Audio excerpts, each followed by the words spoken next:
Have you ever been in bed at night just completely exhausted and your brain goes, "Oh, hey, great job today. Let's go over everything you did wrong." Because if that's you, congratulations, you got mom guilt. It's not listed on the birth certificate, but it does show up the moment that you give birth. You don't sign up for it, you don't want it, but suddenly it's there, like some unpaid intern just walking around taking notes on every little decision that you make. Mom guilt is wild because it doesn't care what kind of a mom you are. I mean, you can work outside the home. Guilt. Stay home. Different guilt. Organic snacks. Guilt. Drive-through dinner. Also guilt. There is literally no winning. Let's go ahead and get started with probably the biggest guilt generator of our time. Somehow screens went from a helpful tool to moral failure. I mean, you let your kid watch a show for just a little bit so you can cook dinner or answer an email or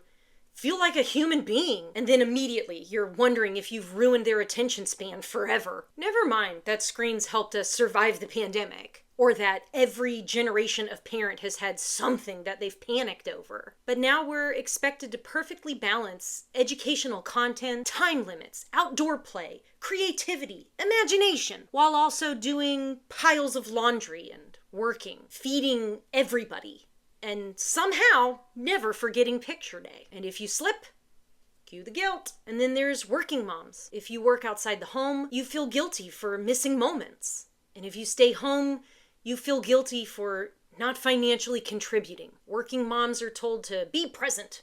Stay-at-home moms are told, "Oh, you're lucky." Meanwhile, everyone's just doing their best to keep the lights on and the kids alive. Let's talk about nutrition.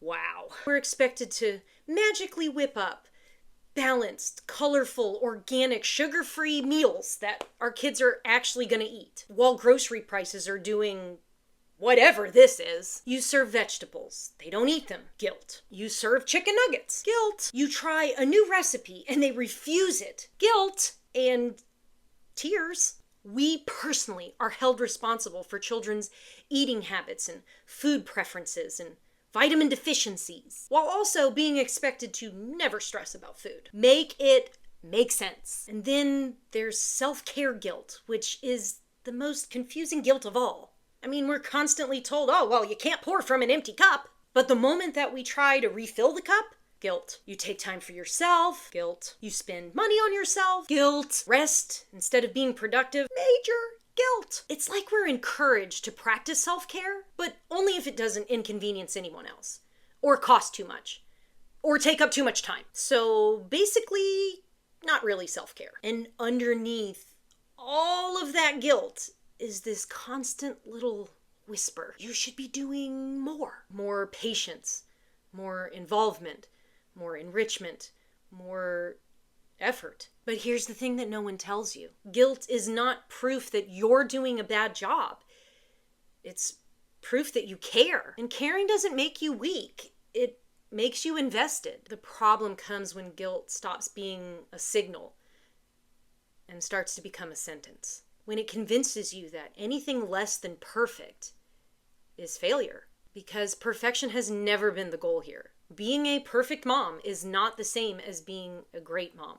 Great moms show up even when they're tired. They adapt, they apologize, they love fiercely and imperfectly. Your kids don't need or want a mom that never messes up. They need a mom who is present and real. One who teaches that mistakes are not shameful, but a simple part of life. So maybe the goal isn't to eliminate mom guilt completely. Maybe the goal should be to stop letting guilt run the show. I mean, ask yourself, is this guilty feeling helping me or hurting me?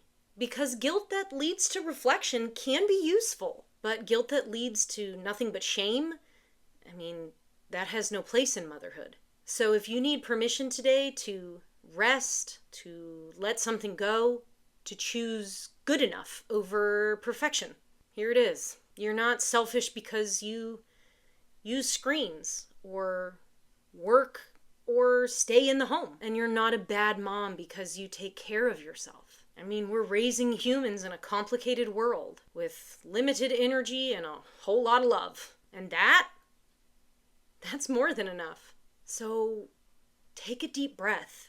Release the guilt. You don't deserve it. Just keep momming.